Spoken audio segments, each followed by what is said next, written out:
How you doing, folks? Welcome back to part 2 of the podcast with James Geoghagan and Christopher Duffy. Also, folks, check out the new website. It's live. All the merchandise is on it. Like, share and subscribe to the page and we'll keep building it.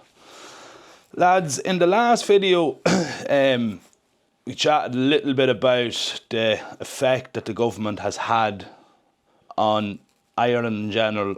We touched on the health, we touched on the housing crisis, but how has it affected the agriculture end of things?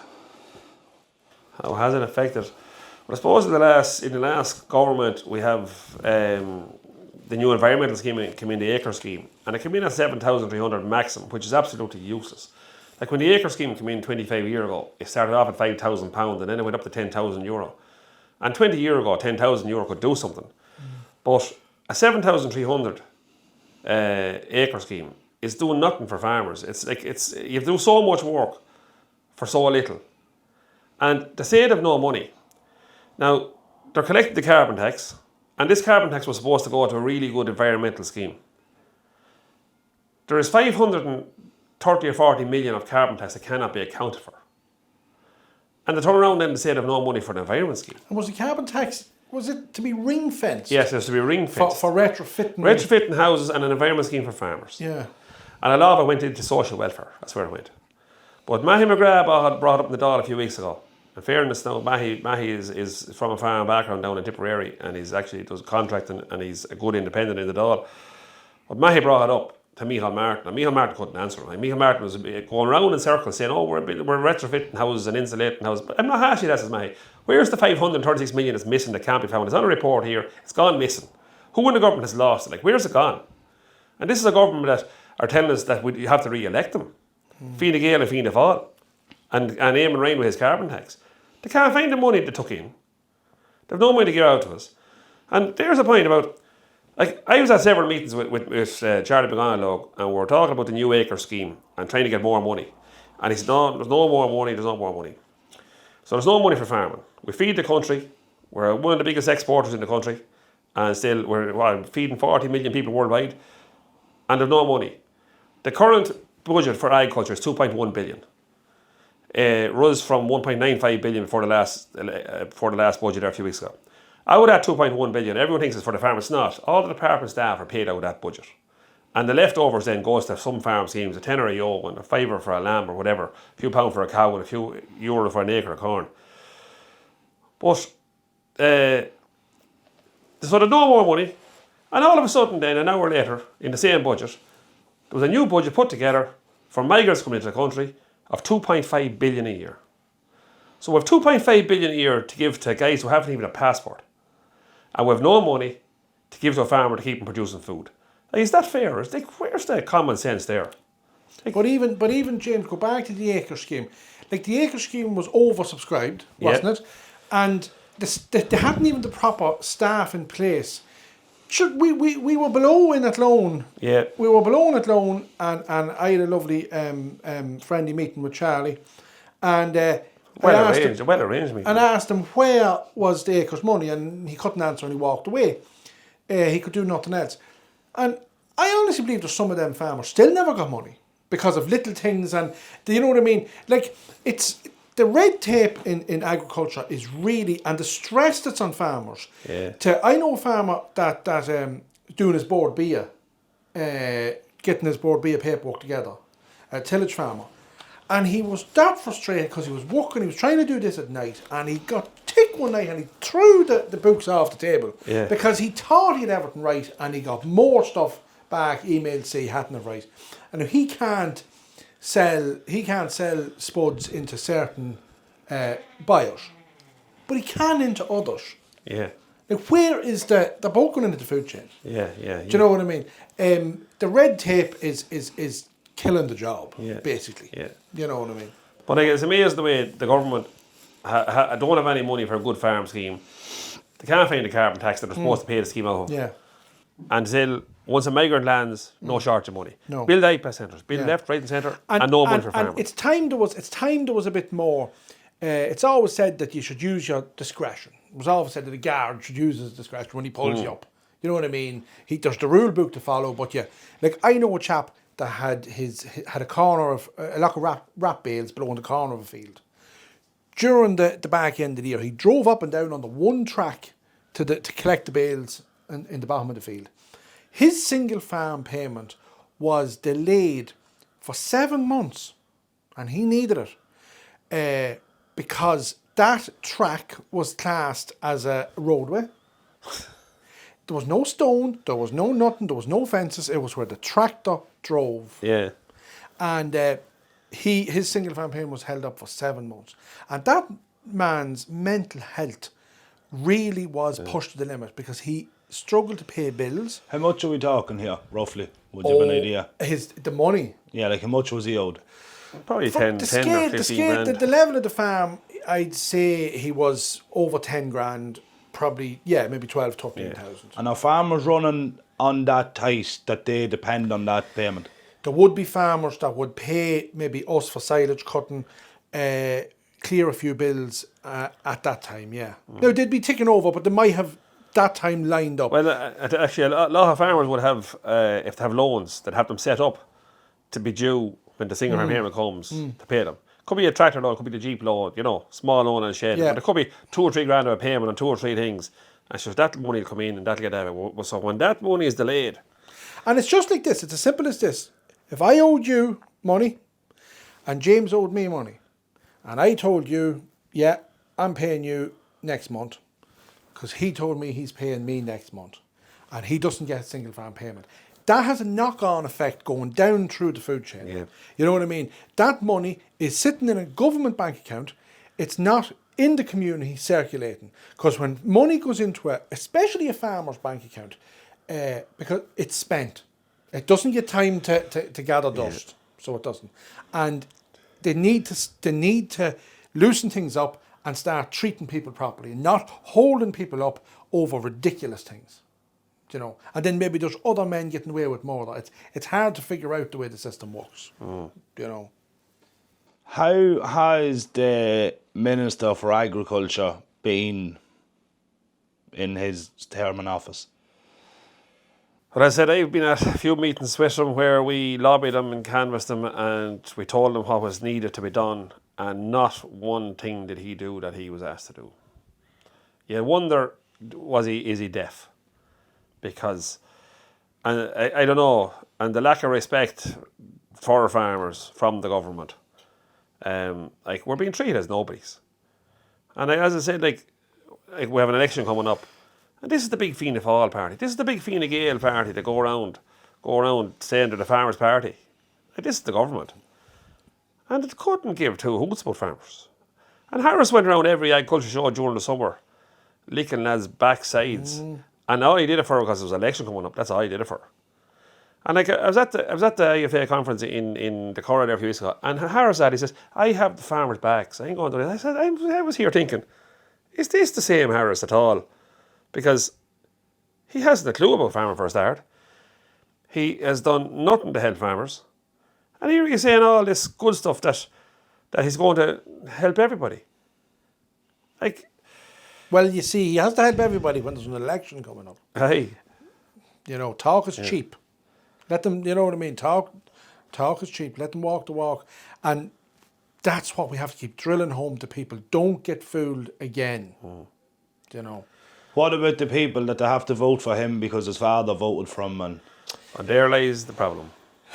And I think that is a big problem. Like, there's we're not going to mention any names, but in this constituency, we'll say there is certain candidates that have done their fair share around the area. But the party that they're associated with may be the party that shouldn't be in government. So people like that may be stuck in a catch-22. They don't know what to do. This particular person done good in the area, but yet, essentially, if you're voting for them, you're voting for the main party. Well, look, I would always say, in a lot of time in a local area, it's your local politician that'll do things for you, as in your local county councillor. Yeah. And I said this in the local elections. Like, I would, in the local elections, it's the person that you can lift the phone and ring. Do you know what I mean? And whereas in the general election, well, you're dealing with a politician that isn't as accessible to you. You know, so maybe you voted for And Fianna he's Fáil or Fine totally Gael. party whipped into what he can do. Because Yeah. like, at the last election, there was a meeting in Mullingar where all candidates were on a questions and answer session, and it was a public meeting. And Robert Troy, Fianna Fáil Westmeath, was going in, and he claims he's from Ballincarrig, from a rural setting. So I said, Robert, I'm going to ask you about carbon tax in here now. You may have good answers for me. Well, he says, I can't do anything about carbon tax. I said, Robert, what do you mean you can't do anything? I said, so Rick, you're near the top table of Fianna Fáil there now. Yeah, but it's party policy to bring in carbon tax and raise it. But I says, Robert, that's not much good to me. Like I want to vote for somebody who's going to fight against carbon tax and bring down. Like my carbon tax on the diesel I burn a year is €17,000 this year now. 17,000 gone on carbon tax. And here's Robert Troy backing it. Peter Burke backing it in Westmeath. Joe Flaherty backing it. 17,000 of a bill of diesel, or 17,000 No, of carbon tax. carbon The tax. carbon tax Carbon part tax of my diesel bill is 17,000 a year. Now, I have that bill at the moment, but because I have that bill of 17,000, like I'm running, there's 8 tractors and loaders. 4 of them are on AdBlue, 4 are not. I'd love to be able to change the older ones up. And if I had that 17,000, I could do that and bring down my emissions. But because I'm paying the carbon tax, I have to stay using 204 tractors, you know, an 06 tractor, an 08 tractor, that are no AdBlue, higher emissions. But I can't pay both. I can't meet repayments and I can't pay carbon tax at the same time. So there's government policy, Eamon Ryan's policy. But Fianna Fáil, don't blame Eamon Ryan. Fianna Fáil and Fine Gael backed it. And backed it 100%. So like, when everyone blames Eamon Ryan for everything, Eamon Ryan could do nothing unless Fianna Fáil and Fine Gael backed him. Oh, yeah. And you can't forget that. You know? So like Robert Troy said that night to me, no, James, says, I can't work on that for you because it's party policy to bring in carbon tax. Just as Robert says, I said, that ends me voting for you. And that is why if we could get independent Ireland or somebody in there instead of the Greens that would be able to say now they have spoke about freezing the carbon tax. Now I was pushing them hard about abolishing it. Now look, I've learned since that Eamon Ryan brought it into law. Do you know what I mean? That there'd have to be. But look, they could work on that. But at least if we got it frozen, because you'd know better, James, on the figures than me. We're only halfway there on the carbon tax, aren't we?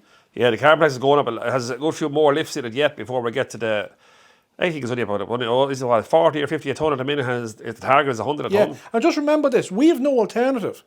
You know what I mean? We live in rural areas. There was no public transport to bring us here tonight. Like there's no public transport. Like I can't, as I say always, I can't put the Stirling tanker on the bicycle. We don't have an alternative. It never should have been brought in for us without an alternative in place. And the fact that it's going to keep getting higher and higher and higher, and where's the money going? Where's it going? Because it's supposed to come back and it's not coming back.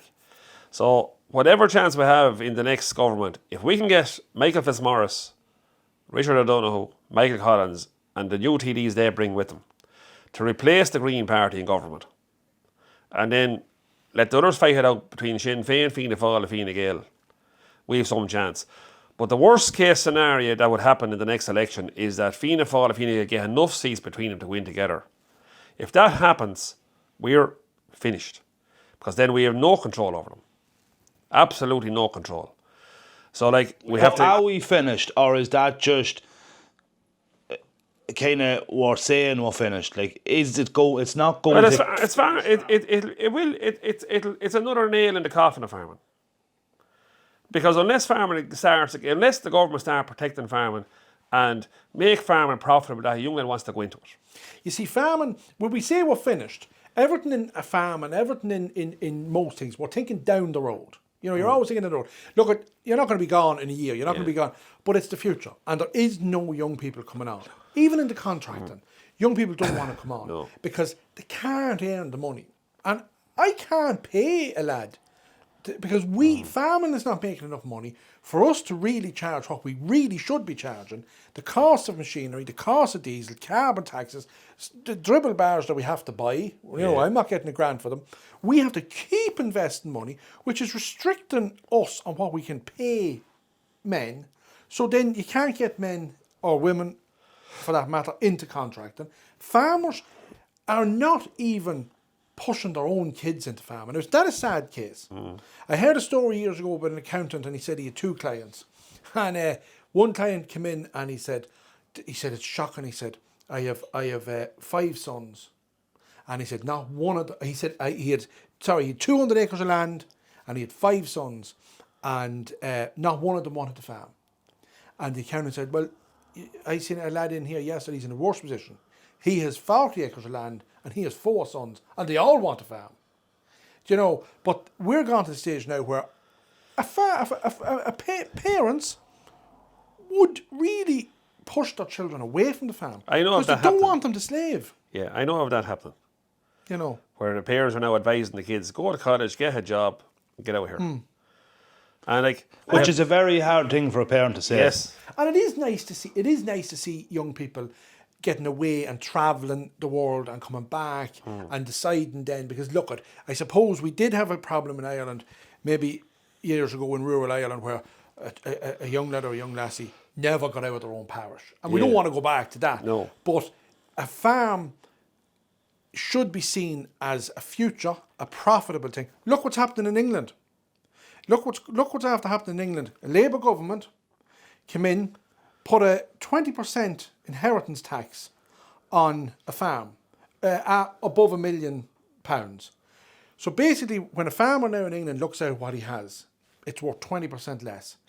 To pass that farm on to the next generation, it's good. The next generation won't even be able to afford to take it on. They'll have to sell some of it. Is that what we can see coming here? Yeah. That children won't even be able to afford to inherit a farm. I don't have a farm. I wish I had.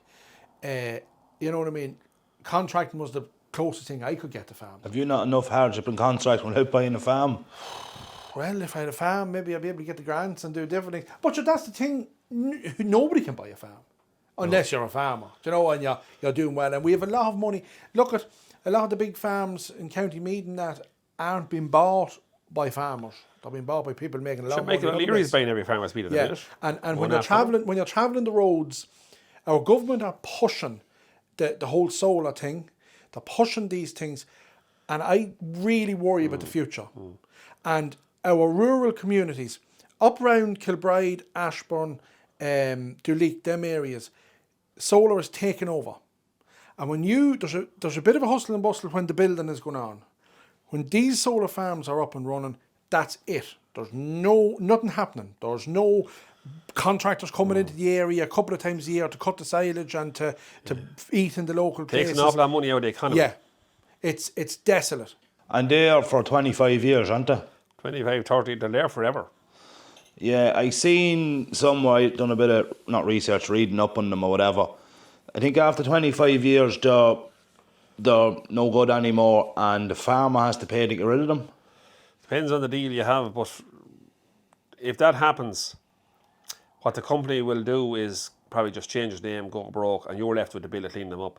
So anything you've got for the first 25 a year, you spend it getting rid of them. Yeah, and I hope for these farmers' sake that it lasts for 25 years. It happened in England, where farmers signed up to getting £1,000 a year rent on the land. Solar farms was put in. Within 2 years, the company went into liquidation. The solar panels sat there for a year then with no income coming off that land at all. Then they were approached by another company, and that company would only give them £600 or £700 and per year on the land per acre. And then they realised it was the same company again. It was the same director, same different name, a new name. Yeah. So like people need to be a bit more. But you see, this is the advice, and we're being pushed through a whole green agenda. We have to get rid of fossil fuels. Like we close down Bord na Móna. I know we're getting off a bit topic here, but this is why we need change in government. Like this is why we need common sense in government. We've no common sense. You know, we stop producing peat and we start hauling it in. But like Pippa Hackett, for the last 4 years, has pushed organic farming as being the saviour of the planet. If we all went organic, we'd run out of food in a week. Well, I've said this. Like, if the whole world went organic, and somebody said to me, "Oh, sure, when I was young, all the food was organic." I said, "When was that?" "You're going back to the 50s." I said, You were organic in the 50s and the 60s. The world population was 4 billion. Now we've 8.1 billion.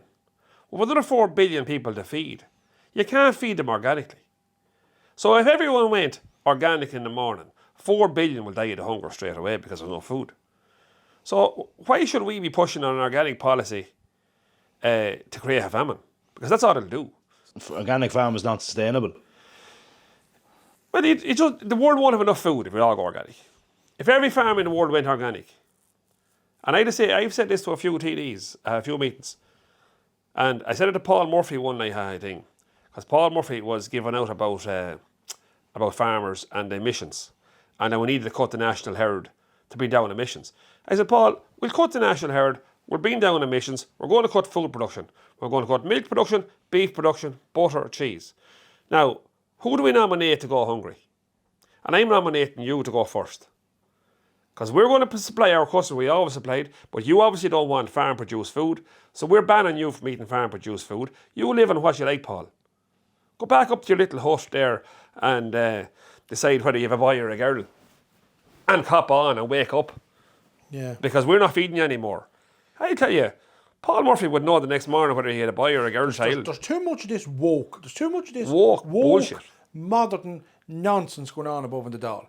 And the older Fianna Fáil and Fine Gael politicians are allowing it.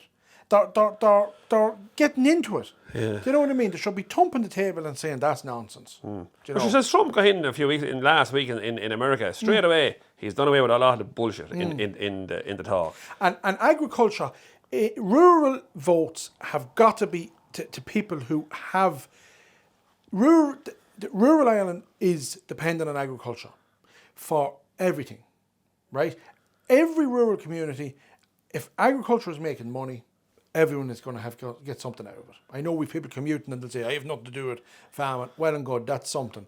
But we can't have all this ideology and green this and green that, and you can't do this. Like, look at this, you can't burn bushes now. You can't do, everything is you can't do. You know, we've done it for hundreds and thousands of years, you know, and we're still here. Yeah. So I think in the last video you spoke about it's been scientifically proven that world temperature's hotter now than or colder now. It's colder now than it has been for 80% of time, as far back as scientists can go. And this year gone by has been the coldest year in 15 years. But yet we're still being fed climate change. But we're being told it's going to be at the COP. They're on about the thing beyond it, the COP on, I'd call it. They in the private jets. Oh, yeah, Eamon Ryan and his 55 delegates. But they're saying that this is 2024 is going to be the hottest year. But sure it's not. It's officially one of the coldest in 15 years. Yeah, well. See, they've changed actually, and I heard this only. And how does carbon tax bring down the temperature? Well, I don't know because they lost the carbon tax. They can't find it. Yeah, where did it go? Fall down beside into Eamon Ryan's back pocket.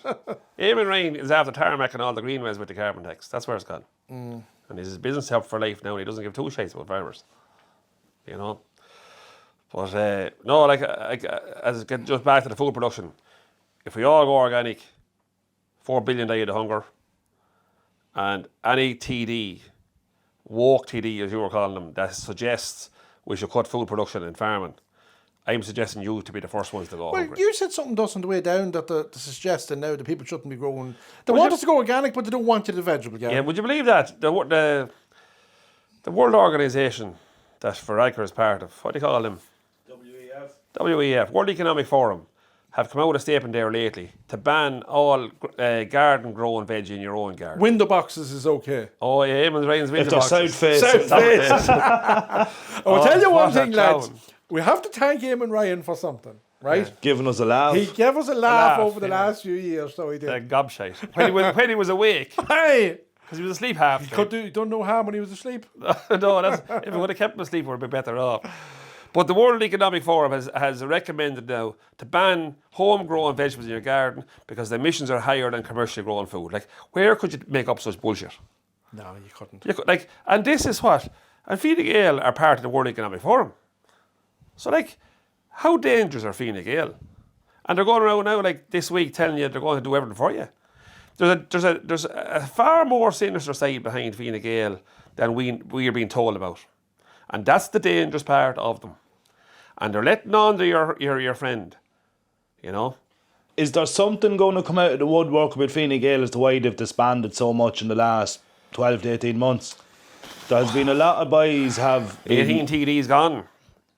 18. 18. 18 aren't running in this election. Yes, that ran the last time. But previous to that, there was a couple of boys had to leave because they were put under pressure. There was one, the golf scandal, and then wasn't there another minister? Well, I put it like this: the first lad to go was actually Owen Murphy, wasn't he? Wasn't Owen Murphy? Yeah. Owen Murphy went. He was the minister for housing before Darragh O'Brien, and he was under severe pressure, so he wasn't producing housing at all. And No good to lay blocks. he's after writing a book now, and he started talking one of the mornings there, and I ended up getting out of the track. I was doing something, and he was gone by the time I got back in. But there was somebody telling me that in the book he tells all, and he reckons it's telling when you have a lad that goes, Yeah. you know, and he starts, you know, Spilling the beans and the crooks left behind. he reckons they're drunk 2 nights a week. They're two days a week. They're in the Dáil and they're drunk. That's what he said about his own party, his own colleagues. Yeah, that and we technically saw something like that one time years ago. Shane McEntee, Lord of Mercy, and Shane brought us up to Leinster House, and there was a heap of them lying it in the Dáil bar. I just remember this: when you see them there late at night, and they're in the Dáil and they're doing the leaders' questions or whatever, and you're saying just that they're late. We witnessed them in the Dáil bar having the crack, the same as if we were in one of the local pubs having the crack, and then they get called in. They go in, they ask their question, then they go back into the bar or into the restaurant. Then they get taxi to the hotel and You put know, on expenses. but to look at it on the television of that, you think that they're in there all night.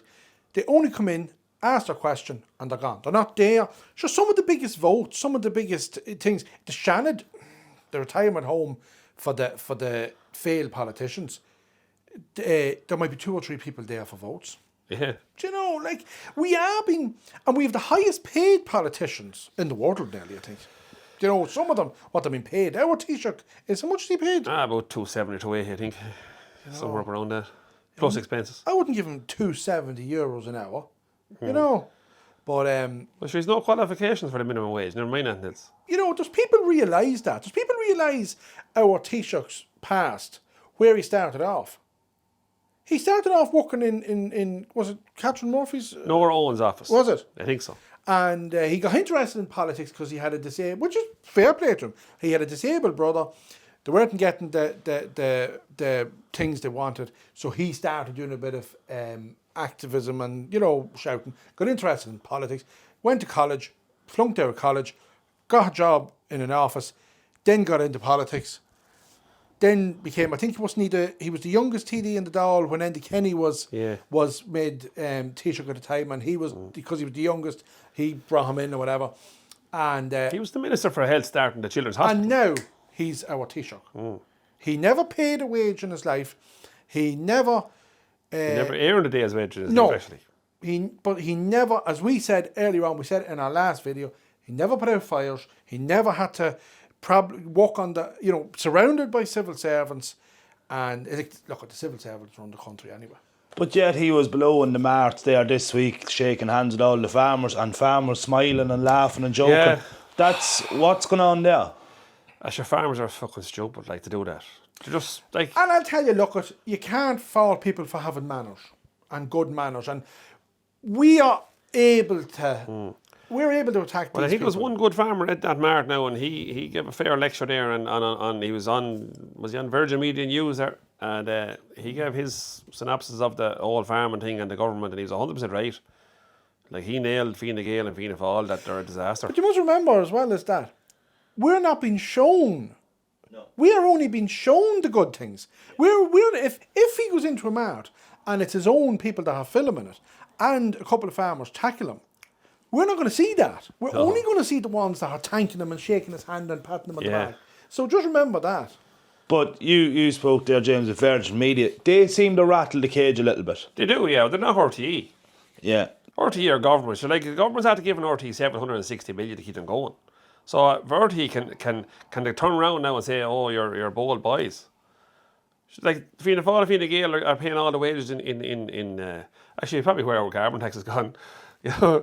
You know, but yeah, maybe that's where it's gone. Jesus, we must tell Micheál, because Micheál Martin doesn't know where it's gone. So we'll have to check it out.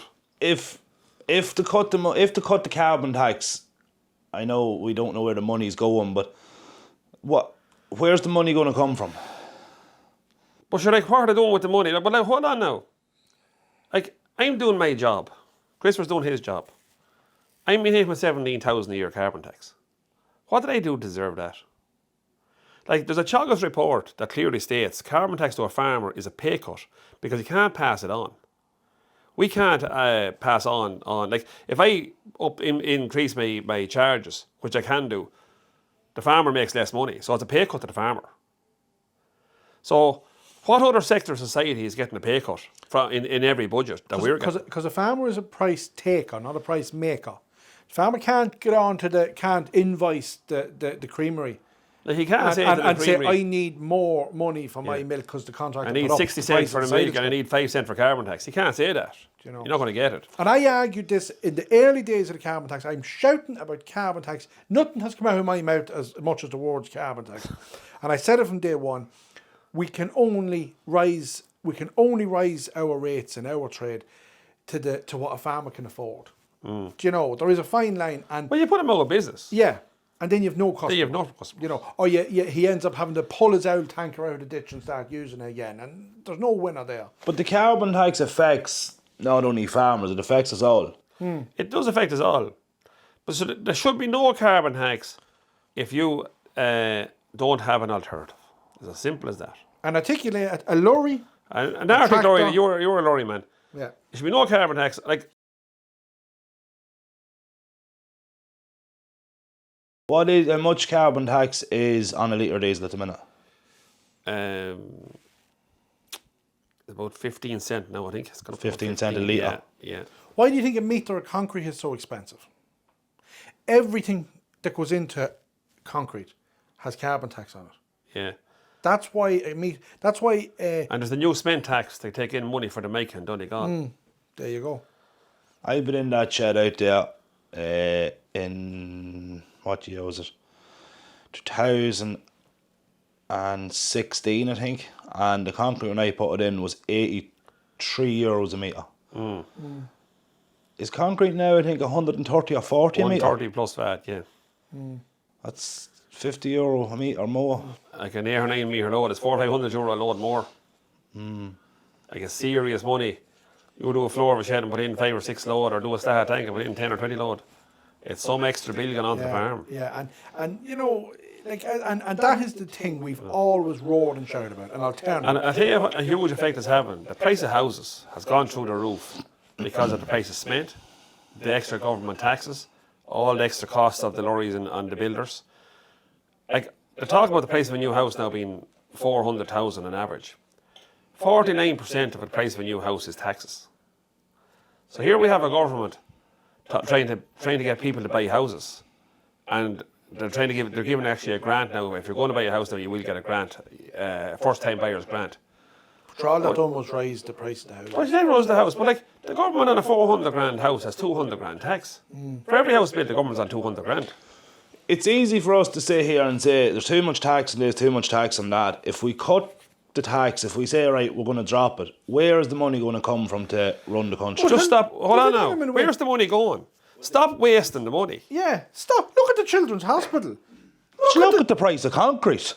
Yeah. But that's what I'm saying. But if they stop, Look at the bike shed. If they stop blowing the money, Yeah. we're Like, where did they get the 2.5 billion for the migrants that we didn't invite here? Like, I have no problem with people coming here that are in need. And they're all supposed to be from the Ukraine. Now, I'm not racist in one bit, but there's not one black person from the Ukraine. And I see not only black people in the IPAS centres. There's no Ukrainians in IPAS centres. Not one. That's all a government story to justify bringing them in. if you blow your wages every week, you can't keep going back to your employer looking for a rise because you keep blowing your wages. And so be it with our taxes. If we're paying so much tax, we are paying the most tax in Europe. Like the cost of living is and there's this vision in Ireland that we're all so well off because there's 2 good cars out to the house and there's this, and there's very few bad looking houses and there's just another. Take 2 cars for an example and good cars. People can't have a bad car anymore. Because if they have kids, they have to have a people carrier because you can only have so many kids. You can have, there's NCTs on cars now. You know, years ago you could have an old bit of a thing. You can't anymore because it costs you too much to keep it on the road. Yeah. Do you know? So like, there's this illusion. But people, the problem is they might have, the house looks good, the cars are good, they're here, there and everywhere, but they have nothing in the bank. There's nothing in reserve. To their arse and finance. There's nothing in the credit union, there's nothing in the bank, there's nothing. Well, that's what I'm saying about this rent dead money. They're watching the wages to come, like, there's no spending done. They're waiting, when they're down to the last few days for the wages, they're waiting for it. Do you know? Whereas back years ago, people mightn't have looked to have as much, but they had more. Well, they didn't have the expense. No. Like a huge bill there now is the ESB bill. And the ESB bill went up when the war started in Ukraine. Gas went up, oil went up, so ESB went up. The ESB in Ireland is 96% government owned. Last year it made 868 million profit. Now 868 million profit is an awful lot of money per capita head of this country. It's over, what is it, €400 or €500 a head profit. And they turn around here now and they say for future infrastructure, they're going to raise the standing charge. And they've raised it here in the last month or two to improve the facilities going forward. But like, that'd be like us saying to a farmer, I need to charge you more for your silage this year because I'm buying a new tractor next year. Now we have to go and buy a new tractor or a new harvester next year. We borrow for it, we put it over 5 years, and now the work it does, it pays for itself. They're putting up the challenge charge now to put up new ESB poles to bring our electricity next year. So we're prepaying for this thing. But like, the government let ESB, because of the price of gas, let ESB make 868 million extra profit last year. The price of gas has come down, ESB has started to drop a little bit. But the Eben is going on blowing that on certain days, 70 or 80% of Ireland's electricity is actually renewable. So it had nothing to do with the gas. It wasn't produced from gas, it was produced from wind and solar. So we're being screwed left, right and centre by our Fine Gael, Fianna Fáil and Green government. And we have the next few weeks now to try and get in people with common sense into that mix, to try and stop these things happening. Like, no way should the ESB have been allowed to make that money. And the government comes round then and it threw us €150 here or 40 against our ESB bills. But sure, like if I took 1,000 off you and threw you back 100 and told you, I'm an great to give you back 100 of your money, because that's all they're doing. They're only giving us back a share of our own money. Like, no state company should make 886 million and give it to its shareholders. But there's too much money wasted in this country.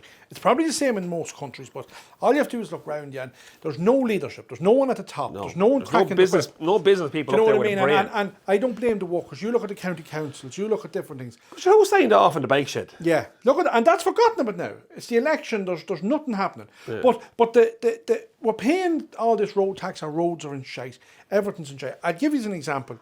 A lot of years ago, back in the last big snow, I saw it firsthand. I was in with the county council, gritting the roads, right? Breed all fertilisers, brother, and gritting it, not salt, grit, because the trucks couldn't get round. I was actually going round to give them traction. I was struggling to get round. But I remember we were sitting down in a hut in the county council office. The men are out pure gentlemen, but they're just in a system. They're institutionalised at this stage. And a report came in. A lad stuck his head in the door. There's cars stuck on the bridge of the Boyne. Nobody can go anywhere. Can't get up the hill, down the hill, nothing. And I stood up out of the chair. My uncle was sitting out there in the yard, ticking over a load of stuff, and I couldn't understand why we were sitting in here drinking tea for the last hour and a half. Because I'm used to charging me there, getting the job done. I stood up out of the chair, and the lad beside me goes, "Where are you going, Kit?" And I said, "Tristan, the lad's stuck out here on the bridge of the Boyne. We're about to get out there." So down there and drink another mug of tea. They're not going anywhere. They'll be there when we get there. And I remember saying to myself, this is the waste of money that goes on. I was in there, I was charging me the hour for doing nothing. But speaking of the waste and money in the council, like we spoke there earlier about council houses. if you have a council house and you put down the best carpet and you paint the walls and the whole lot, and then you decide, I'm moving out and buying my own house, before they give that house to anybody, they rip out your carpet, they rip out your timber floors, they And paint they your could have wall. moved somebody in when you were walking out the door. Yeah. Yeah. You know. And but then to make it even better, the person that moves in, they give them money to put their own bits in. And that's where you need a fresh-faced politician that'll sit down and go, wait a minute, stop the waste. Yeah. Get that family in, see how the things are. If they have problems, they'll contact us. Or it reminded me of a story in Mullingar where a taximan got a phone call one day to bring a foreign couple down to the social welfare office for an interview. He pulled up, Mammy and Daddy, 2 kids, hopped into the taxi, down to the social welfare office in Black Hall in Mullingar. They says, hold on and wait, it won't be too long. They went in, they were out in 10 minutes and back up to the house, and it said to the taxman, hold on, there's another pair in here, they want to go down as well. So the taxman waited. Out came the next pair of parents with the same 2 children, right? Down into the taxi, down to the social welfare office. They went in, says, we won't be in here too long, hold on. So he held on, brought them home. He says, fuck this, he says, I'm fucking going back down there now to sort out this. He went back down to the social welfare office in Black Hall in Mullingar, and he went into the girl, and he said to the girl walking behind, he says, there was 2 sets of foreigners in here in the last half hour. He said, did you not know the 2 children were the same 2 children for each of them and they're claiming? She says, that's not my job. There you go.